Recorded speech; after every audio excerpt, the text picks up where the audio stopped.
77 million people in India is suffering from diabetes, and unfortunately, India is the world capital for diabetes. Diabetes का patient आपको हर घर में मिलेगा क्योंकि ये फैमिली जो जेनेटिक्स है वो इसमें चलती है और ऊपर से जो लाइफस्टाइल है वो एक कंट्रीब्यूट करता है शुगर के लिए। तो शुगर की जो प्रॉब्लम है ये बहुत ज़्यादा है और अगर ये कंट्रोल नहीं है, अनकंट्रोल्ड डायबिटीज आपके पूरे सिस्टम के ऊपर गलत असर डालती है, आपकी पूरी बॉडी के ऊपर गलत असर डालती है, चाहे वो आपका हार्ट है, चाहे आपकी किडनीज है, चाहे आपकी आईज है, आपके हर एक सिस्टम पर अगर आपकी शुगर कंट्रोल नहीं है तो ये गलत असर डालती है। लेकिन अनफॉर्चुनेटली क्या होता है कि अगर किसी की शुगर डिटेक्ट होती है तो कोई लोग ज़्यादा इसको नहीं लेते हैं कि बहुत कुछ हो गया, वो ये कहेंगे कोई बात नहीं, सारी दुनिया में शुगर है। लेकिन अगर सारी दुनिया में है तो लेकिन इसका कंट्रोल रहना बहुत ज़्यादा ज़रूरी है। तो सबसे आज हम बात करने वाले हैं डायबिटीज कितने तरह की होती है, क्यों हो जाती है डायबिटीज और किन लोगों को ज्यादा इसका रिस्क रहता है। तो पैथोफिजियोलॉजी की अगर बात करते हैं तो हमारी बॉडी में एक मेटाबॉलिज्म होता है। कोई भी हम चीज खाते हैं वो उसका डाइजेशन होना होता है। तो जैसे कि शुगर का भी डाइजेशन होता है। हम अगर कार्बोहाइड्रेट्स ले रहे हैं, हम चाहे राइस ले रहे हैं, चाहे हम व्हीट ले रहे हैं, गेहूं ले रहे हैं, उसका हमारी बॉडी में एक डाइजेशन का प्रोसेस होता है जिसको कार्बोहाइड्रेट्स की डाइजेशन जो मेटाबॉलिज्म होता है उसमें क्या प्रोड्यूस होता है, ग्लूकोज, और ग्लूकोज को ही हम शुगर कहते हैं। तो हमारे जो पेट में, हमारे स्टमक के पीछे एक ऑर्गन होता है जिसे हम कहते हैं पेंक्रियास। पेंक्रियास रिलीज करता है एक हार्मोन जिसे कहते हैं इंसुलिन। इंसुलिन का हम सबने सुना हुआ है।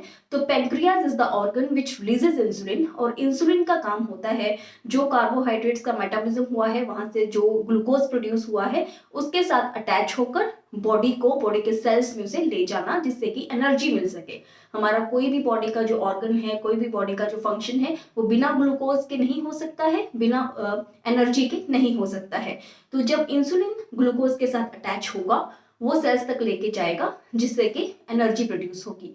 लेकिन होता क्या है, जो भी डायबिटिक पेशेंट है वो दो तरह के कारण से हो सकता है। या तो पैंक्रियास में कोई इंजरी हो गई है, कोई इन्फेक्शन हो गई है जिससे कि पैंक्रियास जो है इंसुलिन ज्यादा प्रोड्यूस नहीं कर रहा है या बिल्कुल प्रोड्यूस करना बंद हो गया है, जैसा कि टाइप 1 डायबिटीज में होता है। तो सेकेंड रीजन रहता है कि या फिर हमारे जो बॉडी के सेल्स हैं वो रेजिस्टेंट हो गए हैं इंसुलिन के। पैंक्रियास तो ठीक से इंसुलिन प्रोड्यूस कर रहा है लेकिन बॉडी के सेल्स जो है उसको अंदर एंटर नहीं होने दे रहे हैं। हमारा कुछ लाइफस्टाइल ऐसा है, हमारा ओवरवेट है या हम फिजिकली इनएक्टिव हैं जिससे कि कई बार सेल्स रेजिस्टेंट हो जाते हैं, या आपको पीसीओएस की प्रॉब्लम है उसमें भी सेल्स रेजिस्टेंट हो जाते हैं। तो जो कि इंसुलिन अंदर नहीं एंटर हो पाएगा और जिससे कि आपके ब्लड में ग्लूकोज का लेवल बढ़ना स्टार्ट हो जाएगा। तो ये एक बेसिक सा कारण रहता है इसके पीछे।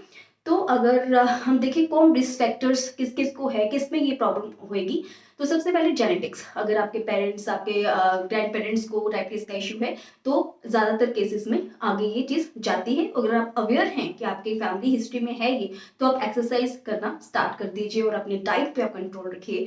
जो लोग ओवरवेट हैं उनमें इसका रिस्क फैक्टर रहता है, या फिर जो बिल्कुल ही इनएक्टिव हैं या फिर लाइफस्टाइल जिनका सही नहीं है, बहुत ज़्यादा फ्राइड रिफाइंड का इस्तेमाल ज़्यादा करते हैं, उनमें ये प्रॉब्लम देखने को मिलता है। नाउ द टाइप्स की अगर बात करते हैं तो डायबिटीज के या शुगर के बेसिकली दो टाइप है, टाइप 1 और टाइप 2। टाइप 1 में क्या होता है कि आपका पैंक्रियाज में कोई गड़बड़ रहती है, वो प्रोड्यूस नहीं करता है इंसुलिन।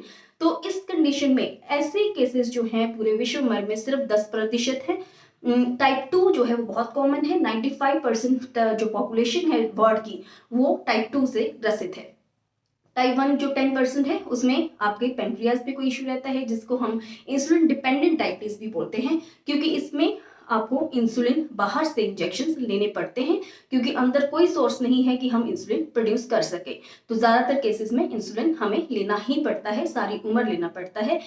या फिर कई बार डाइट हम कुछ ऐसा प्रिस्क्राइब कर देते हैं जिसमें कार्बोहाइड्रेट्स की क्वांटिटी कम हो ताकि जो ग्लूकोज है उसकी प्रोडक्शन ही कम हो, तो वो एक अलग केस है। जो टाइप 2 डायबिटीज है उसमें क्या है कि आपका बैड लाइफस्टाइल रहा है जिसके कारण आपके सेल्स जो हैं वो इंसुलिन को एक्सेप्ट नहीं कर रहे हैं, जिसके कारण आपका ब्लड में ग्लूकोज ज्यादा है। तो 95% केसेस में जो है वो टाइप 2 डायबिटीज होती है, जो कि क्या है, नॉन इंसुलिन डिपेंडेंट डायबिटीज है। जरूरी नहीं है कि इसमें आपको इंसुलिन के इंजेक्शन लगेंगे, इसमें आप अच्छा लाइफस्टाइल से भी इसको मैनेज कर सकते हैं। Third one is the gestational diabetes. Gestational diabetes होता है जो प्रेगनेंसी में, कई बार नॉर्मली आपको कोई प्रॉब्लम नहीं है, लेकिन जैसे ही आप प्रेगनेंसी आपने कंसीव किया है तो आपको आपका ब्लड शुगर लेवल बढ़ जाएगा। ये इसलिए कई बार प्लेसेंटा ऐसे हार्मोन रिलीज करता है जो कि एक सेट जो कि इंसुलिन को सेल्स में एंटर होने से मना करते हैं, तो हार्मोनल चेंजेस के कारण ऐसा हो जाता है। तो हर किसी में नहीं होता है, कुछ कंडीशंस में हो जाता है और ये रिवर्सिबल है। कई बार जैसे ही आप डिलीवर करते हैं तो उसके बाद ये ठीक भी हो जाती है, लेकिन आप ससेप्टिबल रहते हैं टाइप 2 डायबिटीज के लिए। And fourth one is pre diabetes. Pre diabetes मतलब अभी आपको डायबिटीज का प्रॉब्लम नहीं है, आपका ब्लड ग्लूकोज जो है बॉर्डर लाइन पर आ रहा है, लेकिन आपको इन फ्यूचर अगर आप कुछ नहीं करते हैं अपनी बॉडी के लिए तो आपको डायबिटीज हो सकता है। तो ये कुछ एक इसके ये टाइप्स रहते हैं। नाउ आयुर्वेद में हम जो डायबिटीज उसे मधुमेह कहते हैं। आयुर्वेद में 20 तरह के परमेह रोग के अंदर इसे रखा गया है जो कि त्रिदोषियस है। उसमें भी जो कफ जो वातज परमेह है उसमें एक टाइप है मधुमेह।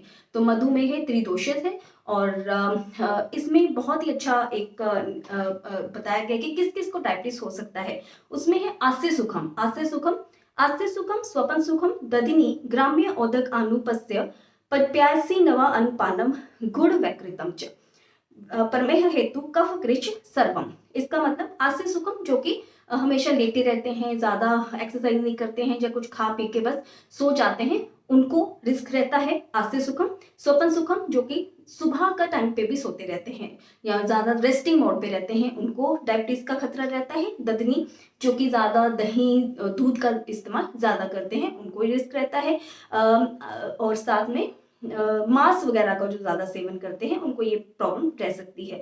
नवान पानम मतलब जैसे हमने सुना है कि नए चावल नहीं हमें खाने या अभी नया अन्न है तो हम नहीं खाएंगे, तो इसका ये रीजन रहता है कि डाइजेशन में वो हैवी होता है। तो जो नया अन्न का सेवन करते हैं, जो अभी अभी प्रोड्यूस हुआ है उसको जो खाते हैं, उनमें ये प्रॉब्लम आ जाती है। गुड़ वैकृतम जो चीनी वगैरह का ज्यादा या स्वीट्स वगैरह ज्यादा खाते हैं उनमें शुगर की प्रॉब्लम हो जाती है, उनमें मधुमेह की प्रॉब्लम हो जाती है। तो आयुर्वेद में बहुत ही इलेबोरेटली इसका डिस्क्रिप्शन दिया गया है और नेक्स्ट वीडियो में हम बात करेंगे आयुर्वेद का ही ट्रीटमेंट जो कि बहुत ही ज्यादा इफेक्टिव है, उसके ऊपर हम नेक्स्ट वीडियोस में बात करेंगे। नाउ अभी आपको कैसे पता चलेगा कि आपके ब्लड में जो है शुगर का लेवल रेज्ड है, तो कुछ इसके सिम्टम्स होते हैं जो आपको ध्यान में रखना होता है। लाइक आपका वेट लूज होना स्टार्ट हो जाता है या आपको पूरी बॉडी में इचीनेस रहती है, ड्राई स्किन हो जाती है, आपको थ्रस्ट बहुत ज्यादा, प्यास बहुत ज्यादा लगती है, आपको फ्रीक्वेंट यूरिनेशन जो इसका एक फीचर रहता है कि बार बार यूरिनेशन के लिए, बाथरूम के लिए आपको बार बार जाना पड़ता है, ये एक इसका फीचर रहता है। और साथ में आपके कई बार आईज के ऊपर इफेक्ट पड़ता है, तो आपको धुंधला दिखाई देना स्टार्ट हो जाता है, ब्लड